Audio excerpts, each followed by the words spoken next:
High, কেমন আছেন সবাই? আশা করি সবাই খুব খুব ভালো আছেন। আজকে যে বিষয়টা নিয়ে আমি ডিসকাশন করব, এটা কিন্তু অনেকের জন্য খুব দরকারি হবে।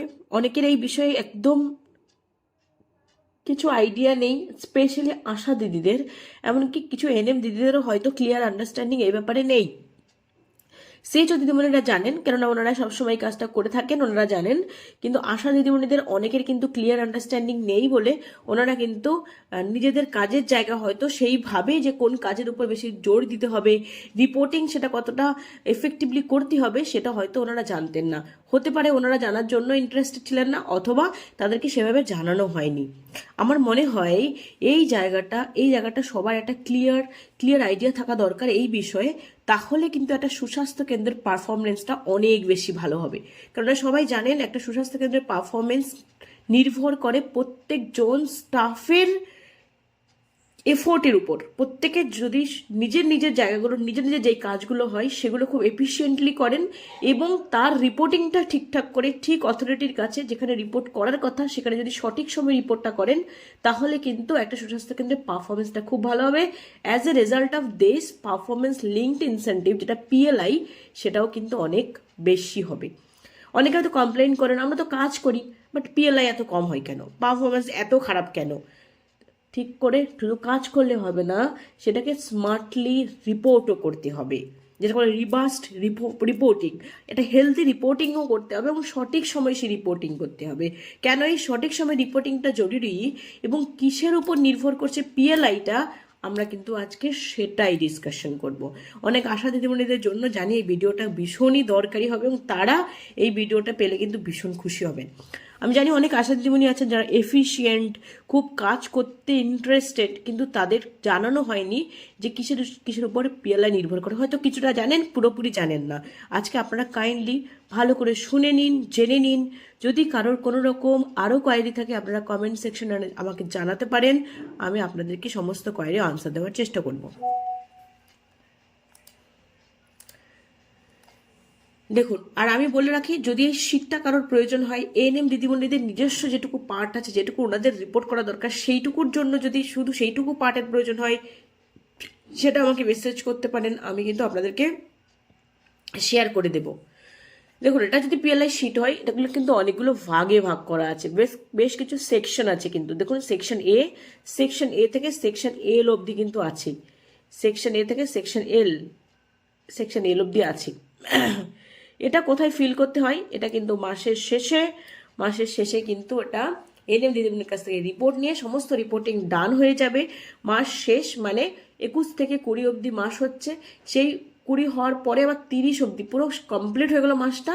দেন কিন্তু পরের মাস যখন এলো 1 তারিখ থেকে, তখন কিন্তু রিপোর্টিংটা শুরু হয়।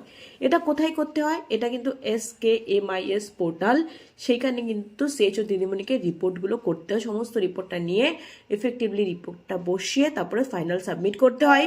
দেন ব্লক থেকে সেটা আবার চেক করে ভেরিফাই হয়, ডিস্ট্রিক্টে যায়, ডিস্ট্রিক্ট থেকে সেটা ভেরিফাই হয়ে স্টেটে যায়। তারপরে কিন্তু পিএলআই যে কতটা হলো পার্সেন্টেজ, তার উপর ডিপেন্ড করে কিন্তু যে মানিটারি ইস্যুটা, সেটা মানিটারি ব্যাপারটা, সেটা কিন্তু রিলিজ হয়। এবার কিসের উপর নির্ভর করে সেটা আমরা ডিসকাশন করছি। কি সেকশন এতে কি রয়েছে দেখুন, number of ANC registration during reporting period. ANC registration কটা হয়েছে সেই মাসে, ধরুন আপনি যদি ফেব্রুয়ারি রিপোর্টিংটা করেন, তাহলে এই ফেব্রুয়ারি মাসে কটা এএনসি রেজিস্ট্রেশন হয়েছে, ফেব্রুয়ারি মাসে কটা এএনসি রেজিস্ট্রেশন হয়েছে, সেটা কিন্তু আপনাকে বসাতে হবে। এটা প্রত্যেকটা কলমে, যেখানে মেলও অ্যাপ্লিকেবল, যেখানে মেল ফিমেল আছে, যেখানে শুধুমাত্র ফিমেল অ্যাপ্লিকেবল, যেখানে এক্ষেত্রে শুধুমাত্র ফিমেল, সেখানে ফিমেলের কলম আছে, মেলের কলমটা নেই। তাহলে এখানে বসাতে হবে আপনাকে ওই মাসে, ধরুন ফেব্রুয়ারি মাসের শেষে বসাচ্ছেন আপনি। রিপোর্ট হয়ে গেল আপনার, এইচডব্লিউসি পোর্টালে চলে গেল, এনএম দিদিমণিদের যে হার্ড কপি যায় ব্লকে, সেখানে রিপোর্টিং চলে গেল, সব ডান হয়ে গেল। দেন আপনার এবার এখানে ফিল করতে হয় SKMIS পোর্টালে, সেখানে number of registration during reporting period. তাহলে এই ফেব্রুয়ারি মাসে মানে আপনার জানুয়ারি মাসের 21 তারিখ থেকে ফেব্রুয়ারি মাসের 20 তারিখ অবধি, এই সময়ের মধ্যে কটা এএনসি রেজিস্ট্রেশন হয়েছে, তার মধ্যে out of which how many are register within 12 weeks, এর মধ্যে কটা 12 উইকসের মধ্যে রেজিস্ট্রেশন হয়েছে, তাহলে সবাই ভেবে নিন, বুঝে নিন যে 12 উইক্সের মধ্যে রেজিস্ট্রেশন হওয়াটা কতটা জরুরি। এবার আপনার যদি দেখা গেল আপনার এজ রেজিস্ট্রেশন হচ্ছে 12, বাট 12 উইক্সের মধ্যে রেজিস্ট্রেশন হয়েছে মাত্র 6, তাহলে কিন্তু সেখানে আপনার পার্সেন্টেজ কমে যাচ্ছে। বা 12 জায়গায় 12 হলো, 12-র মধ্যে দেখা গেলো 10 হলো, সেখানেও কিছুটা কমছে। এবার এই যে রিপোর্টিংটা হয় এটা কিন্তু 3 মাসের একসাথে হয়, মানে জানুয়ারি, ফেব্রুয়ারি, মার্চ 3 মাসে একসাথে কম্পাইল করে তার উপর ডিপেন্ড করে কিন্তু পিএলআই আসে, মানে 3 মাস করে করে হয়। তার মানে একটা বছরে 4টে কোয়ার্টার হয়, 3 মাস করে করে। তাহলে আপনি জানুয়ারি করলেন, জানুয়ারিতে কোনো কারণে পারফরমেন্সটা লো হলো, ফেব্রুয়ারিতে যদি ভালো বেটার পারফরমেন্স হয় এবং মার্চে যদি বেটার পারফরমেন্স হয়, তাহলে 3টে মাস মিলে কিন্তু আপনি একটা কভারেজ আনতে পারবেন। আজও 3টে মাসে ব্যাড পারফরমেন্স হয়, তাহলে কিন্তু গেল পারফরমেন্স। তাই সেটা বুঝেই কিন্তু করতে হবে, আপনারা সেই কোয়ার্টার বুঝেই কিন্তু রিপোর্ট করতে হবে এবং পারফরমেন্স যাতে সবসময় ভালো হয় সেটাতে চেষ্টা করতেই হবে। ইনকেস কোনো মাসে কম হলে পরের মাসে দেখতে হবে খুব এফিশিয়েন্টলি কাজ করে সেই পারফরমেন্সটা তুলে নেওয়ার ব্যবস্থা করতে হবে। কিন্তু তার মানে আমার যা টার্গেট, ধরুন এনসি রেজিস্ট্রেশন হয়েছে আপনার 12টা, আমার অবশ্যই করে টার্গেট হবে, আশা দিদিমণিদের উদ্যোগ থাকবে যে সেই মাটা প্রেগনেন্ট আমি জেনেছি মানেই এনসি জেনেছি মানেই ইমিডিয়েট আমাকে রেজিস্ট্রেশন করানোর ব্যবস্থা করতে হবে। এবার সেভাবে আপনাকে যখন হেলথ এডুকেশন দিচ্ছেন ভিলেজে গিয়ে অবশ্যই করে সবাইকে জানিয়ে দেবেন, যদি প্রেগনেন্ট হয় বয়স্ক মানুষ জানাবেন, যদি ছেলের বউ বাবা কেউ প্রেগনেন্ট হয় তাহলে অবশ্যই কিন্তু আমাদেরকে আগে থেকে ইনফর্ম করবে। নিজেদের যদি এলাকার মানুষদের সাথে রেপুটেশন ভালো হয়, সম্পর্ক ভালো থাকে, তাহলে এরা কিন্তু আপনার প্রত্যেকটা ইনসিডেন্ট আপনাকে সবার আগে জানাবে। সেভাবে যদি আপনি আপনার জায়গাটা তৈরি করতে পারেন, তাহলে উদ্দেশ্য হবে কি, যদি এজ রেজিস্ট্রেশন 12টা হয়, 12টাই যেন 12 উইক্সের মধ্যে রেজিস্ট্রেশন হয়, তাহলে পারফরমেন্স ভালো একদম। নাও পরেরটা হচ্ছে কি, number of pregnant women due for complete ANC for the reporting period. আপনারা ডিউ লিস্ট সাবমিট করেন, তা সেই মাসে কতজনের কমপ্লিট এএনসি হওয়ার কথা, কমপ্লিট এএনসি কতজন প্রেগনেন্ট মায়ের হওয়ার কথা, সেটা বেনিফিশিয়ারি এখানে ডিউ লিস্ট অনুসারে সেটা বসবে। তার মধ্যে কমপ্লিটেড এএনসি কতজনের হয়েছে, কতজন বেনিফিশিয়ারি ছিল, মানে কমপ্লিট এএনসি হওয়ার কথা কতজনের, আর number of pregnant women provided complete ANC, তার মানে কমপ্লিট এএনসি হয়েছে কয়জনের। এখানেও তাই আপনার টার্গেটটা আর এটা হচ্ছে আপনার অ্যাচিভমেন্ট। তার মানে যতজনের পোটেন্সি কমপ্লিট হওয়ার কথা ততজনেরই কিন্তু যতজন হওয়ার কথা ততজনকে করতে হবে, তবে আপনার পারফরমেন্স ভালো, কম হলে পারফরমেন্স কমে গেল। Now number of high risk pregnancies, এখানে কি বলেছে দেখুন, as per list of condition mention in MCP card. MCP কার্ডে যেই কজগুলির জন্য হাই রিস্ক হতে পারে বলে মেনশন করা আছে সেগুলোর উপরই ডিপেন্ড করবে। তাহলে সে অনুসারে হাই রিস্ক মাদার কটা আইডেন্টিফাই হয়েছে সেই মাসে, কটা হাই রিস্ক মাদার আইডেন্টিফাই হয়েছে, এবং number of high risk pregnancy follow up, এবং কয়জন high risk pregnancy follow up আপনি করেছেন। তাহলে প্রেগনেন্ট হাই রিস্ক পেয়েছেন আপনি 5টা, আপনাকে তাহলে 5টাই ফলো আপ করতে হবে। যদি সেটা না হয় তাহলে পারফরমেন্স একটু কমলো, আর যদি হয়ে যায় এত ভালো, তাহলে তো পারফরমেন্স হয়ে গেল। তারপরে হাই রিস্কটাও কতটা এসেনশিয়াল ভেবে দেখুন। নাও এবারে আসি আমরা কোথায়, সেকশন 2তে। সেকশন 2তে কি বলেছে, number of newborn due for complete HBNC visit within 42 days after birth. তার মানে এক্ষেত্রে তাই কমপ্লিট এইচবিএনসি কতজনের হওয়ার কথা, তার মানে ডিউ লিস্ট বেনিফিশিয়ারি, এটা কিন্তু কমপ্লিট এইচবিএনসি কতজনের home base care of newborn ASHA দিদিমণিদের সেকশন এটা কিন্তু। তার মানে 12 days-এর মধ্যে কমপ্লিট, মানে উইদিন 12 days আপনারা জানেন সেটা। তাহলে এইচবিএনসি কমপ্লিট এইচবিএনসি কজনের করার কথা, কজনের হয়ে যাওয়ার কথা, তার মধ্যে কয়জনের হয়েছে। Number of newborn provided with HBNC visit by ASHA and ANM, ASHA এবং এএনএমের দ্বারা কতজনের কমপ্লিট এইচবিএনসি হয়েছে, কতজনের হওয়ার কথা কতজনের হয়েছে, এটা একটা ইম্পর্টেন্ট জায়গা। Now section 3, number of infant due for fully immunisation. Full immunisation কতজনের হওয়ার কথা, ডিউ লিস্ট সাবমিট করে, সেই ডিউ লিস্ট অনুসারে বোঝা যায় যে কতজনের ফুল ইমিউনাইজেশন হওয়ার কথা। তার মধ্যে number of infant full immunised, তার মধ্যে কতজনের ফুল ইমিউনাইজড হয়েছে। পরেরটা number of children due for complete immunisation, একটা ফুল গেল, এটা কমপ্লিট ইমিউনাইজেশন, সেটা কতজনের হওয়ার কথা। আপনারা আশা করি জানেন ফুল immunisation, complete immunisation. Full immunisation হচ্ছে কত, 9 কমপ্লিটেড মান্থ অবধি, আর কমপ্লিট ইমিউনাইজেশন 16 থেকে 24 মাসের যেটা সেটা অবধি। তার মানে কমপ্লিট ইমিউনাইজেশন কজনের হওয়ার কথা, তার মধ্যে কমপ্লিট ইমিউনাইজেশন কজনের হয়েছে, যতজনের হওয়ার কথা ততজনকেই হওয়ানো উচিত, ততজনকে করতে হবে, তাহলে 100%, আদারওয়াইজ কমে গেল। বললাম 1 মাসে যদি কম হয় আপনাকে বুঝে নিতে হবে যে কোন মাসে কম হয়েছে। যদি জানুয়ারিতে হয়, জানুয়ারি, ফেব্রুয়ারি, মার্চ 3 মাস আপনি টাইম পাচ্ছেন, তার মধ্যে কিন্তু অন্য মাসগুলো যাতে অ্যাচিভমেন্টের উপর 100% হয়, তাহলে কিছুটা হলেও কভারেজ আসবে। Now number of children enrol or target for junior উইপস ইন স্কুল। তার মানে জুনিয়র উইপস কতজনের 5 থেকে 10 বছরের চিলড্রেনদের জুনিয়র হুইপস দেয় পিঙ্ক আইভে ট্যাবলেট দেয় স্কুলে, সেটা কতজনের পাওয়ার কথা, তার মধ্যে কতজন পেয়েছে, এক্ষেত্রেও তাই। যতজনের পাওয়ার কথা মোটামুটি ততজনই যদি পেয়ে তাহলে 100%, যদি কম হয় তাহলে কিন্তু পার্সেন্টেজ আস্তে আস্তে কমতে থাকবে। সেটাও কিন্তু একটা রিপোর্টিংয়ের জায়গা। তার মানে স্কুলে দিতে হবে প্রপারলি, এবং স্কুল থেকে প্রপারলি রিপোর্টটা নিতে হবে, সেটা অনুসারে হিসেব করে বসাতে হবে, তবে আপনি এই জায়গাটা কিন্তু নাম্বারটা পাচ্ছেন, আদারওয়াইজ পাবেন না। নাও সেকশন ডিতে যদি আসি, number of fever cases reporting for the period. এই মাসে সেম কথা, এই মাসে সেম সবের ক্ষেত্রে 21 থেকে 20 অবধি কতজন ফিভার কেস রিপোর্ট হয়েছে, কতজন ফিভার কেস রিপোর্ট হয়েছে, মেল ফিমেল বলে দিতে হবে, মেল কজন ফিমেল কজন, কতজন ফিভার কেস রিপোর্ট হয়েছে। তার মধ্যে number of fever cases screen for malaria, কতজনকে ম্যালেরিয়ার জন্য স্ক্রিন করা হয়েছে, হতে পারে ব্লাড স্লাইড অথবা আরডিকে করেন, আশা দিদিমণিরাও আরডিকে করেন, তাহলে টোটাল মিলিয়ে ব্লাড সাইড এবং আরডিটি মিলিয়ে কতজনের আপনি ফিভার কেস রিপোর্ট হয়েছে, আপনার দেখা গেলো 50, তাহলে আপনি 50 জনের কি আরডিটি বা ব্লাড স্লাইড করেছেন না করেননি, কতজনের করেছেন সেটা এর উপরে নির্ভর করছে কিন্তু আপনার পারফরমেন্স। তার মধ্যে কতগুলো ম্যালেরিয়া কেস আইডেন্টিফাইড হয়েছে, মানে আপনি টেস্ট করে ম্যালেরিয়া ধরা পড়েছে, পজিটিভ আইডেন্টিফাই হয়েছে, প্লাজমেডিয়াম ভাইভাক্স কটা আর প্লাজমেডিয়াম ফ্যালসিপারাম কটা, সেটা আপনাকে মেনশন করতে হবে। এবার আসে কি number of presumptive TB cases refer to medical officer. Presumptive TB case কতগুলি আপনি রেফার করেছেন, যেটা কিনা টিবি রেফার দিয়ে আসলাম তো তোকে। প্রিজামটিভ টিবি কেস রেফার কতজনকে মেডিকেল অফিসারকে করেছেন, প্রিজামটিভ টিবি কেস মেডিকেল অফিসারকে কতগুলি রেফার করেছেন। দেখুন আপনারা কিন্তু প্রতি মাসে সবাই রিপোর্ট দেন, আমি জানি যে টিবি রেফার কতগুলি হয়েছে, মানে সাসপেক্টেড টিউবারকুলোসিস কতগুলি হয়েছে। এই যে suspected TB case refer minimum কিন্তু একটা মাসে 5টা হওয়ার কথা। দেখুন প্রত্যেকের পপুলেশন কম করে হলেও কিন্তু 5000 পপুলেশন আছে, 5000 পপুলেশনের মধ্যে কাশি থাকবে, সিমটম থাকবে, এরকম কিন্তু হওয়াটাই ন্যাচারাল, মানে হয় সাধারণত।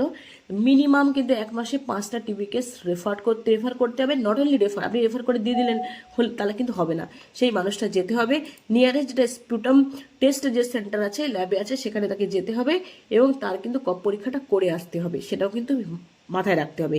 টিবি রেফারেল যে স্লিপ আছে সুস্বাস্থ্য কেন্দ্র থেকে, সেটা ফিল করে দিয়ে দিতে হবে 3টে, একটা সুস্বাস্থ্য কেন্দ্রে থাকবে, একটা পেশেন্টের কাছে থাকবে, একটা ল্যাব কপি হবে, এবং সেই মানুষটা সত্যি টেস্ট হলো কিনা, টেস্টের রিপোর্টিং ফাইন্ডিং কি হলো, সেটা কিন্তু আপনাদেরকে নক্ষদর্পণে রাখতে হবে, সেটা রিপোর্ট করে রাখতে হবে।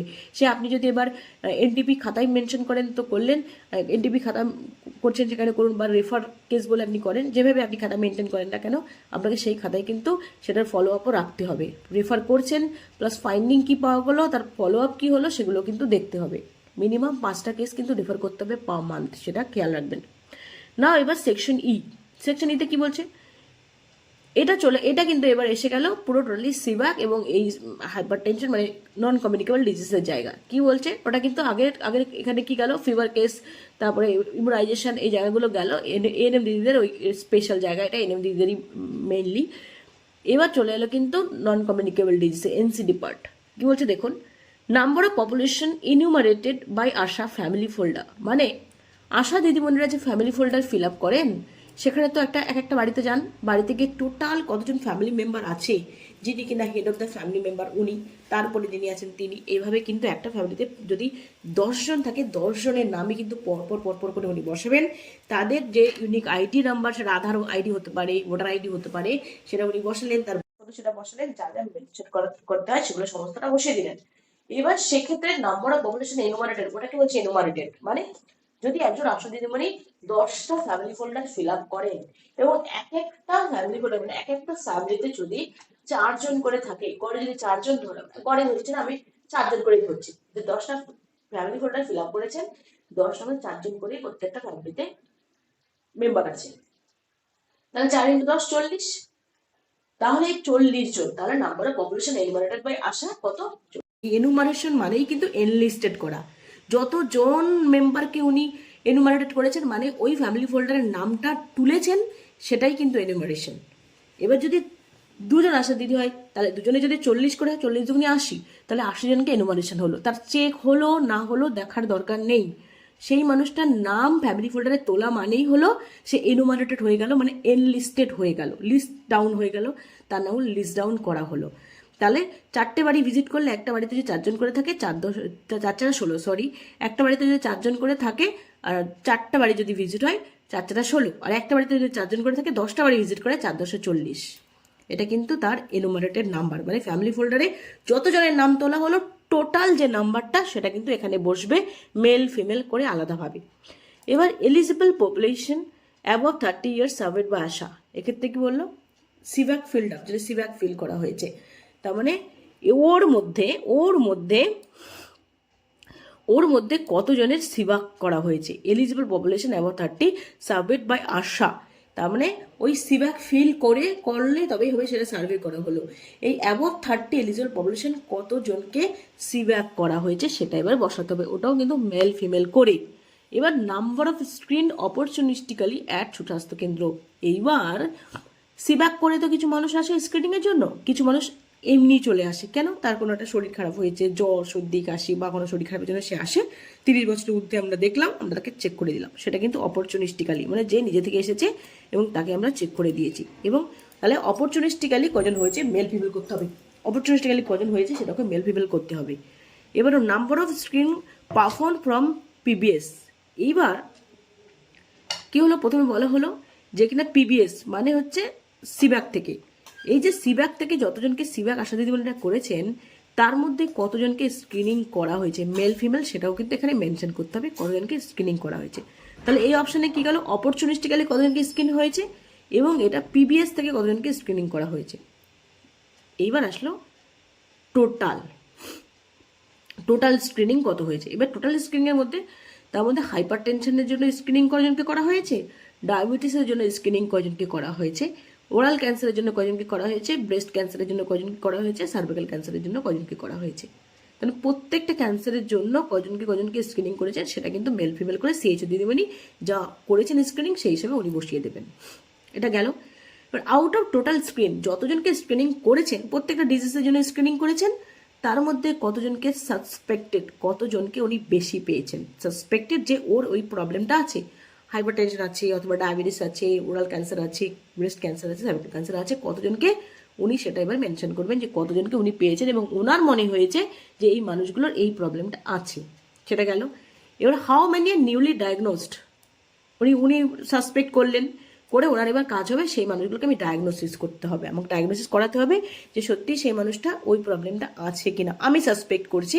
এবার ডায়াগনোসিস করার রেসপন্সিবিলিটি কার, একজন স্পেশালিস্টের, একজন অথবা একজনের মেডিকেল অফিসারের ডায়াগনোসিস করার কথা। এবার সিএইচও দিদিমণি কী করবেন, যার যা প্রবলেম আছে তার উপর ডিপেন্ড করে উনি টেলিমেডিসিনের থ্রু দিয়ে করবেন অথবা উনি রেফার করলেন কাছাকাছি হলে, যেভাবেই করুন না কেন ওনার কাজ হবে সেটাকে ফাইনাল ডায়াগনোসিস করিয়ে নেওয়া যে সেই মানুষটার এই প্রবলেমটা আছে কিনা। সেটা করিয়েছেন, টেলিমেডিসিন করলে ইনস্ট্যান্ট উনি বুঝে যাবেন সেই মাসে, অথবা যদি রেফারও করে থাকেন উনি কিন্তু সেটাকে খোঁজ রাখবেন, আশা দিদিমণিকে সেটা ইনভলভ করবেন, আশা দিদিমণিকে বলবেন এই মানুষটাকে আমি রেফার করছি, টেলিমেডিসিন থ্রু দিয়ে করতে পারলাম না, রেফার করছি, তুমি কিন্তু খোঁজ নেবে। আশা দিদিমণির কাজ থাকবে সেই মানুষটাকে অবশ্যই খোঁজ নেওয়া, আর ডেফিনেটলি তাকে রেফার করার সময় তার ফোন নাম্বারগুলো নিয়ে নিতে হবে এবং তাকে দরকার হলে ফোন করে জানাতে হবে যে কিনা সেই মানুষটার কী হলো, বা জানার চেষ্টা করতে হবে, আশা দিদিমণি খোঁজ নেবেন সেই মানুষটার কী হলো, অথবা তাকে রেফার করার সময় বলে দিতে হবে তুমি যাও, তারপরে কি হলো আমাদের এসে জানাবে। যেভাবে হোক খোঁজ নিয়ে সেই মাসের মধ্যে আপনাকে রেকর্ড রাখতে হবে সেই মানুষটা ডায়াগনোসড হলো কিনা। যদি টেলিমেডিসিনের থ্রু দিয়ে হয় তাহলে তো হয়েই গেল, তারপরে যতজনকে আপনি রেফার করেছেন, সাসপেক্ট করে রেফার করেছেন, তার মধ্যে কতজনকে আপনি ডায়াগনোস করেছেন। এইবার হচ্ছে how many are put on treatment, তাহলে যতজনকে আপনার ডায়াগনোসিস হলো তার মধ্যে কতজনকে আপনি ট্রিটমেন্টের আওতায় এনেছেন। পুট অন মানে সেই মাসে আপনি কতজনকে ট্রিটমেন্টের আওতায় এনেছেন, নিউ ট্রিটমেন্ট, এটা পুট অন ট্রিটমেন্ট মানে কতজনকে আওতায় এনেছেন সেই মাসে। এটাই এক্সপেক্টেড যে যতজনকে ডায়াগনোস করা হবে ততজনই পুট অন ট্রিটমেন্টে হওয়ার কথা, তবেই বুঝতে হবে যে আমাদের অ্যাচিভমেন্টটা ভালো হয়েছে, আমরা এতজনকে পেয়েছি সুগার প্রেশারের পেশেন্ট এবং এতজনকে ট্রিটমেন্টের আওতায় এনেছে, মানে তার ট্রিটমেন্ট শুরু হয়ে গেল, as early as possible diagnosis হলো এবং as early as possible treatment শুরু হলো, তবেই না তার রিকভারি রেটটা ভালো হবে। এটা গেল। এইবার হচ্ছে number of patients completed 6 months of treatment any public facility. তার মানে এইবার জায়গা এলো যে আপনি তো এমন হয়েছে যে কন্টিনিউয়াসলি প্রতি মাসে ডায়াগনোস করে যাচ্ছেন, ট্রিটমেন্ট শুরু করছেন। এবার আপনার কাছে হিসেব থাকবে যে কতজন এই মাসে এসে 6 মাস তার ট্রিটমেন্ট কমপ্লিট হয়েছে, হতে পারে হাইপারটেনশনের জন্য বা ডায়াবেটিস বা ক্যান্সারের জন্য। কতজনের 6 মাস ট্রিটমেন্ট কমপ্লিট হয়েছে, তাহলে আপনাকে প্রিভিয়াস মান্থে যেতে হবে, 6 মাস আগের মান্থে গিয়ে দেখতে হবে আপনাকে কতজন আপনার ডায়াগনোস সেবা হয়েছিল, তার মধ্যে কতজন 6 মাস ট্রিটমেন্ট কমপ্লিট করেছে। এবার যতজন 6 মাস ট্রিটমেন্ট কমপ্লিট করেছে তার মধ্যে কতজনের হাইপার টেনশন নর্মাল রেঞ্জের মধ্যে চলে এসেছে, কতজনের ডায়াবেটিস নর্মাল রেঞ্জের মধ্যে চলে এসেছে, আর কতজনের ডায়াবেটিস, কতজনের হাইপার টেনশন, কতজনের ডায়াবেটিস, কতজনের নর্মাল ট্রিটমেন্টের মধ্যে নর্মালের মধ্যে চলে এসেছে। তাহলে আশা দিদিমণিরা একবার বুঝে নিন, একটা এলাকার আপনার এলাকায় আপনি সিব্যাক করলেন, ফ্যামিলি ফোল্ডার করলেন, তাহলে সিব্যাক করলেন করে সেই মানুষটাকে আপনি সেন্টারে নিয়ে আসলেন, সেই মানুষের সুগার প্রেশার ধরা পড়লো, মানে সাসপেক্টেড হলো, তাকে এবার কি করলো, সিএইচও দিদিমণি টেলিমেডিসিনের থ্রু দিয়ে অথবা হসপিটালে পাঠিয়ে যেমনি করে তার ডায়াগনোসড হলো যে তার হাই প্রেশার আছে বা সুগার আছে, সেই মানুষের ট্রিটমেন্ট শুরু হলো। ট্রিটমেন্ট শুরু হয়ে কিন্তু 6 মাসের মধ্যে আপনি যখন ক্লেম করছেন সেরকম ভাবে কিন্তু সিএইচও দিদিমণি খোঁজ রাখছে, তাকে মেডিসিন কন্টিনিউয়াসলি দিয়ে যাচ্ছেন। 6 মাস পরে আপনি যখন ক্লেম করছেন যে সেই মানুষের 6 মাস ট্রিটমেন্ট কমপ্লিট হয়েছে, সিএইচও দিদিমণির কাজ হবে সেই মানুষটাকে দেখে নেওয়া তার নর্মাল রেঞ্জের মধ্যে এগুলো এসেছে কিনা, কতজনের নর্মাল রেঞ্জের মধ্যে এসেছে। এই যে কতজন এসেছে, দেখা হলো 6 মাস ট্রিটমেন্ট কমপ্লিট হয়ে গেছে, এখানে হাইপারটেনশন 10 জনের, কিন্তু নর্মাল রেঞ্জের মধ্যে এসেছে মাত্র 1জন বা 2জন, তাহলে কিন্তু পারফরমেন্স এখানে শেষ। যদি হাইপারটেনশন 6 মাস ট্রিটমেন্ট কমপ্লিট হয়েছে 10জন, তার মধ্যে নর্মাল রেঞ্জের ওষুধ চলছে বা নর্মাল রেঞ্জের মধ্যে আছে, তাহলে কিন্তু তার পারফরমেন্সটা ভালো। আর যদি দেখা যায় সেই মানুষের 6 মাস হয়ে গেছে কিন্তু কোনো কিছু নর্মাল রেঞ্জের মধ্যে আসেনি, তাহলে কিন্তু পারফরমেন্সটা খারাপ, এক্ষেত্রে কিন্তু পার্সেন্টেজটা পিএলআই কমে যাবে। তাহলে দেখুন প্রত্যেকের এফোর্টটা কতটা জরুরি। যেমন সেই ওষুধ মানে খোঁজ দিচ্ছেন, তাকে ট্রিটমেন্ট দিচ্ছেন, ওষুধ দিয়ে যাচ্ছেন, কন্টিনিউয়াস প্রপার ট্রিটমেন্ট করাচ্ছেন, সেরকমভাবে কিন্তু আশা দিদিমণিরাকে খোঁজ নিতে হবে সেই মানুষটা যাতে সঠিক সময় মতো ওষুধটা খায়, যাতে প্রতি মাসে ফলো আপে আসে। আর না আসলে হয় আশা দিদিমণি খোঁজ নেবেন, তাকে বলবেন, বারবার করে তাকে জানাবেন, এবং সিএইচও দিদিমণিও কিন্তু ফোন করে হয়তো খোঁজ নেবেন বা জানবেন যে তাকে কিনা সঠিক সময় মতো সে ওষুধটা নিতে আসে এবং তার ট্রিটমেন্টটা প্রপার হয়, তবেই কিন্তু পারফরমেন্সটা উঠবে, পিএলআই পার্সেন্টেজ ভালো হবে, আদারওয়াইজ কিন্তু কম হবে না। তারপরে পয়েন্ট কি, number of patients with COPD detected and treated, কতজন সিওপিডি ডিটেক্টেড হয়েছে তার মধ্যে কতজন ট্রিটেড হয়েছে।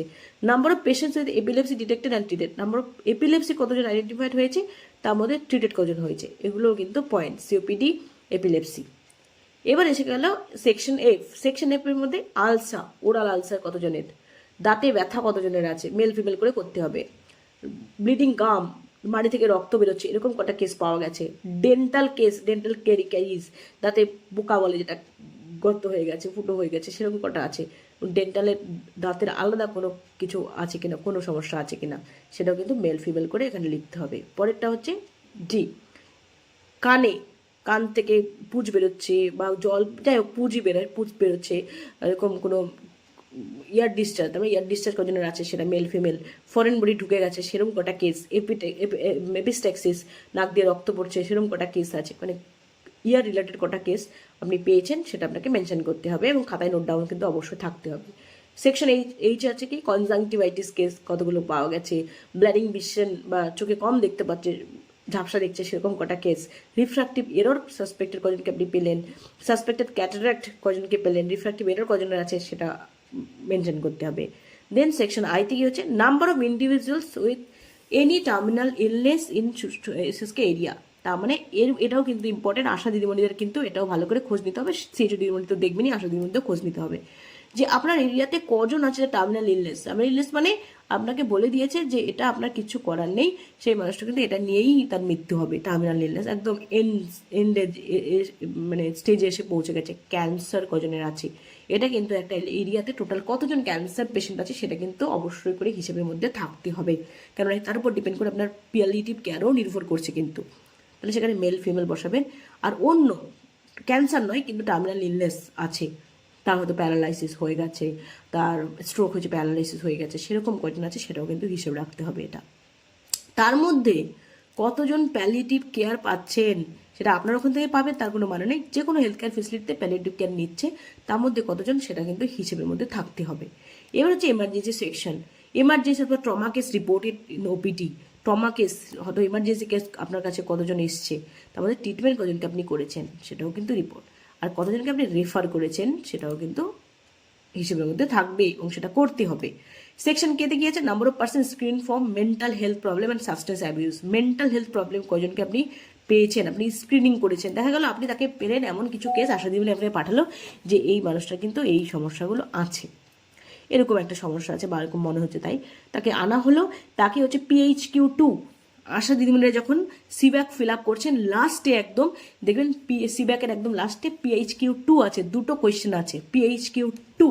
সেই PHQ2-তে যদি উনি কোনো রকমভাবে নাম্বার পান, কোনো নাম্বার বসানোর স্কোপ পান, তাহলে কিন্তু সেটা CHO দিদিমণি কী করবে, ওই মানুষটাকে আসার পরে PHQ9 বলে যে ফর্ম্যাটটা আছে সেটা দিয়ে তাকে কিন্তু স্ক্রিন করবেন। যদি স্ক্রিন করে ওনার সাসপেক্টেড মনে হয় সেখানে 4 আসে পয়েন্ট, তাহলে তাকে কি করবেন, অবশ্যই উনি ডক্টর কনসাল্ট করবেন, কোনো মেডিকেল অফিসারে কনসাল্ট করবেন বা টেলিমেডিসিনের থ্রু দিয়ে স্পেশালি ডক্টরকে কনসাল্ট করবেন, অথবা আপনার নিয়ারেস্ট হসপিটালে আপনার মেন্টাল ডিপার্টমেন্টে সাইকিয়াট্রিক ডিপার্টমেন্টে পাঠিয়ে তার কিন্তু ডায়াগনোসিস করতে হবে। এরকম যদি কোনো কেস পান যেটা আশা দিদিমণিরা PHQ2-তে যে কোনো জায়গায় কোনো নাম্বার পেয়েছেন তাকে কিন্তু আপনি স্ক্রিনিং করতে হবে। তাহলে এরকম কজনকে আপনি স্ক্রিনিং করেছেন, তার মধ্যে কতজনকে সাসপেক্টেড পেয়েছেন, ওই ক্ষেত্রে আপনি PHQ9 করে সাসপেক্টেড পেয়েছেন কতজনকে সেটা বসাতে হবে, মেল ফিমেল, এবং number of person council with this problem, এরকম প্রবলেম আছে এরকম কজনকে আপনি কাউন্সিলিং করেছেন। এগুলো হয়তো এখনও মারাত্মকভাবে শুরু না হলে এটা কিন্তু ইমিডিয়েট করতে হবে। Now section L final submit and forward, ওগুলো সব আপনি ফিল আপ করলেন পারফেক্টলি। এবার আপনি ফাইনাল সাবমিটের জায়গা আশা দিদিমণিরাও কিন্তু ভালো করে দেখে নিন, এনএম দিদিমণিরাও ভালো করে দেখে নিন এটা কতটা crucial. Number of days of daily portal reporting, মানে আপনার তার মানে এর উপর আপনি বুঝতেই পারছেন আপনার সুস্বাস্থ্য কেন্দ্র কতদিন খোলা ছিল। খোলা থাকা মানে CHO দিদিমণি না থাকলেও কিন্তু আপনাকে রিপোর্ট হবে একটা। কেন রিপোর্ট হবে, সেখানে তো ANM দিদিমণিও কিছু রিপোর্ট করেছেন, কিছু পেশেন্ট করেছেন, তার মানে ফুটফল, ডেইলি ফুটফল কিন্তু CHO দিদিমণিকে ফিল করতে হয় মেল ফিমেল করে, সেটা নিয়ে আমি পরে ভিডিওটা ডিসকাস করব। তার মানে একটা সুস্বাস্থ্য কেন্দ্র যতদিন খোলা থাকার কথা, OPD হলিডে ছাড়া আর সানডে ছাড়া প্রতিদিনই খোলার কথা। তাহলে এই প্রতিদিন ঠিক কতগুলো দিন খোলার কথা বা কতগুলো দিন খোলা ছিল সেটা আপনাকে এখানে বসাতে হবে। কিন্তু এই যে কতগুলো দিন, 3 মাসে 75 ডেজের কম হলে কিন্তু সেখানে আপনার পার্সেন্টেজ কমে যাচ্ছে। সাধারণত 75 ডেজের বেশি হয়, একটা কোয়ার্টারে এক্সেপশন থাকে, কিন্তু বাকি সমস্ত কোয়ার্টারে কিন্তু হয়ে যায়। এবার সেটা আপনাকে বসাতে হবে কেয়ারফুলি, আপনাকে কিন্তু রিপোর্ট করতে হবে। তবে এই রিপোর্ট যদি আপনি না করেছেন, কোনো পেশেন্টের নেই, রিপোর্টিংই নেই, তাহলে কিন্তু সেটা বাদ হয়ে গেলে আপনি এখানে কিন্তু পার্সেন্টেজ কমে গেল। Now uploading of monthly report is within 2nd day of next month. এটা ভালো করে বুঝে রাখুন সবাই। 21 থেকে 20 অবধি আপনার রিপোর্টিং পিরিয়ড, মানে এর 21 থেকে 20 অবধি ডেটা আপনি করলেন, করে সেটা আপনার রিপোর্টে গেল।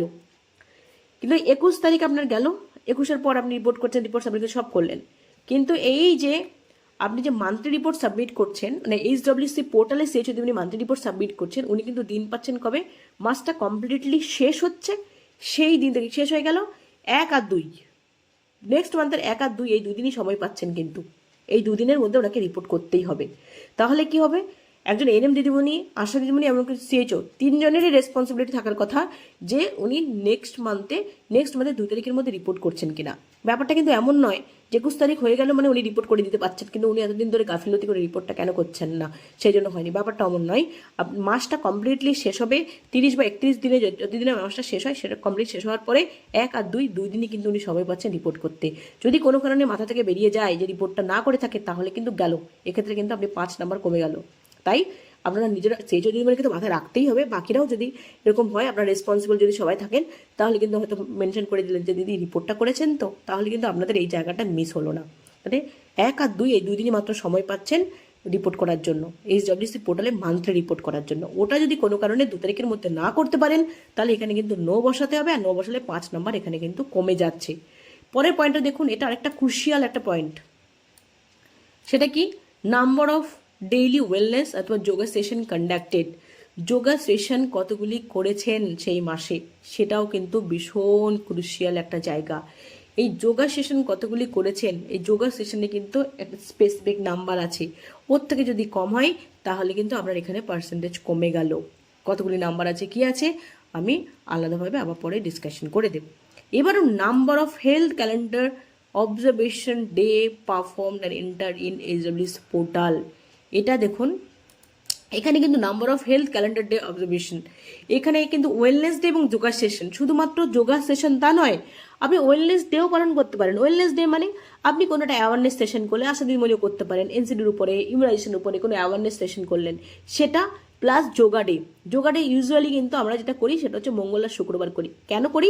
ওই সময় সুগার প্রেশারের পেশেন্টরা বেশি আসে, ওদেরকে পাওয়া যায়, ওদেরকে যোগা যদি যত বেশি দেখানো হবে অনেক বেশি এফেক্টিভ হবে তাদের জন্য।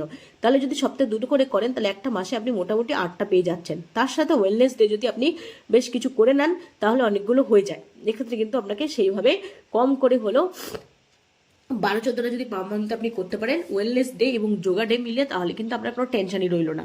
হেলথ ক্যালেন্ডার ডে অবজারভেশন কতগুলি করলেন দেখবেন আপনাদের আশা দিদিমণিরা, এনএম দিদিমণিরা জেনে নিন অবশ্যই করে। কিন্তু আপনার ওয়েলনেস ক্যালেন্ডার আছে প্রত্যেক সুস্বাস্থ্য কেন্দ্রে, সিএইচও দিদিমণিদের কাছে অবশ্যই থাকার কথা প্রিন্ট আউট করা ফর্মে, যেটা সবাই দেখতে পারেন। ওখানে কিন্তু দেখবেন হেলথ ওয়েলনেস ক্যালেন্ডার বলে আছে, কোন ডেতে কোন দিনে কি ডে আছে সেটা কিন্তু মেনশন করা আছে। ওগুলো তো আপনাকে করতেই হবে এই পারফরমেন্সটা অ্যাচিভ করার জন্য। তার সাথে আরও বেশ কিছু এক্সট্রা, সেগুলো যদি আপনি করেন তবেই কিন্তু এই পারফরমেন্সটা উঠে আসবে, না হলে কিন্তু এখানে উঠে আসবে না। কিছু কিছু মাসে কিন্তু হয় না, কম থাকে, আপনাকে তখন ভেবে বুঝে আরও বেশ কিছু ডে কিন্তু অবজার্ভ করতে মানে পালন করতে হবে। গেল, এবার হচ্ছে চ্যালেঞ্জেস ও শর্টফল। চ্যালেঞ্জেস ও শর্টফল এগুলো অনেকেই হয়তো ফিল আপ করেন না, ফাঁকা রেখে দেন। আমার মনে হয় এটা ফিল আপ করলে ভালো হবে। কি আপনার সেই মাসে করলেন, করার পর আপনার কি মনে হলো, কোন চ্যালেঞ্জেসগুলি আপনাকে ফেস করতে হয়েছে আর কি শর্টফল ছিল। অনেক সময় এটা হয়েছিল ইনিশিয়াল স্টেজে, এটা বেশি হয়েছিল যেটা ডায়াবেটিকের ওষুধ মানে মেটফর্মিন, স্পেশালি মেটফর্মিন হয়তো অনেক সময় সাপ্লাইটা কম ছিল, শর্টফল ছিল বলে আপনি মানুষকে হয়তো 15 দিনের ওষুধ দিয়েছেন বা 20 দিনের ওষুধ দিয়েছেন, 1 মাসের কমপ্লিটলি দিতে পারেননি। এমন হয় যে কিনা যাদের মেটফর্মিন হাজার করে বিডি করে চলে, 1 মাসে দেওয়াটা অনেক সময় ডিফিকাল্ট হয়ে যাচ্ছিল। এবার সেইটা যদি এমন হয় যে সুগারের ওষুধের সাপ্লাইটা আপনার জন্য কম ছিল, সেটা আপনি মেনশন করতে পারেন। চ্যালেঞ্জেস আপনাকে কি ফেস করতে হয়েছে, দেখা গেল আপনি প্ল্যান করেছিলেন কিন্তু প্ল্যানিংটা আপনার এফেক্টিভ হয়নি, ইনএফেক্টিভ প্ল্যানিং, তারপরে less amount of medicine supply, এইগুলো যদি আপনি যে চ্যালেঞ্জেসগুলো ফেস করেছেন বা শর্টফল যেটা ছিল সেটা আপনি মেনশন করতে পারেন এখানে। Achievement for the reported month, এবং সেই মাসে এবার আপনি কোনটা আপনার মনে হয়েছে যে এটা আমি অ্যাচিভ করতে পেরেছি এবং আপনি স্যাটিসফাইড ফিল করছেন, সেটা আপনি মেনশন করতে পারেন। হয়তো আপনি অনেকগুলো ফলো আপ করেছেন, নাম্বার অফ স্ক্রিনিংয়ের সংখ্যাটা অনেক বেড়েছে, সেটা আপনি মেনশন করতে পারেন। এবার কারেক্টিভ মেজার্স অথবা সাজেস্টেড, এবার কোন কারেক্টিভ মেজার্স করার থ্রু দিয়ে আপনি হয়তো অ্যাচিভ মানে পারফরমেন্সটা বাড়িয়ে তুলতে পারেন, সেই কারেক্টিভ মেজার্স কি হতে পারে বা আপনি কি সাজেস্ট করছেন যে এটা হলে ভালো হবে, তাই সেটা আপনি মেনশন করতে পারেন। আপনার বলতেই পারেন যে কিনা যদি আরও বেশি মেডিসিন সাপ্লাই হয়, এফেক্টিভলি প্ল্যান করা যায় তাহলে ভালো হবে, সেটা আপনি এখানে মেনশন করতে পারেন। এগুলো করার পর ভালো করে সবটা চেক করার পর আপনাকে ফাইনাল সাবমিটে ক্লিক করতে হবে। করলে কিন্তু এটা ব্লকে চলে গেল। এইবার ব্লক সেটাকে ভেরিফাই করে ওরা ওখান থেকে ফাইনাল সাবমিট করলে ডিস্ট্রিক্টে গেল, ডিস্ট্রিক্ট থেকে ফাইনাল সাবমিট করলে সেটা স্টেটে গেল। এই হচ্ছে পিএলআই শিট। যদি কারোর মনে হয় যে হ্যাঁ সত্যি খুব ভালো লেগেছে তাহলে আপনারা লাইক করবেন এক্সপেক্ট করব। আর কারোর যদি মনে হয় এই শিটটা দরকার আছে আমাকে হোয়াটসঅ্যাপ করতে পারেন অথবা আমাকে কমেন্ট সেকশনে জানাতে পারেন, তাহলে আমি আপনাদের শেয়ার করে দেব। আর যদি চ্যানেলে নতুন হয়ে থাকেন, চ্যানেলটা সাবস্ক্রাইব করেননি করে রাখবেন, কারণ এটা আপনাদেরই কাজে লাগবে। এনকোয়াস্ট রিলেটেডও অনেক ভিডিও এখানে আছে। ভালো থাকবেন সবাই, বাই, দেখা হবে নেক্সট ভিডিওতে।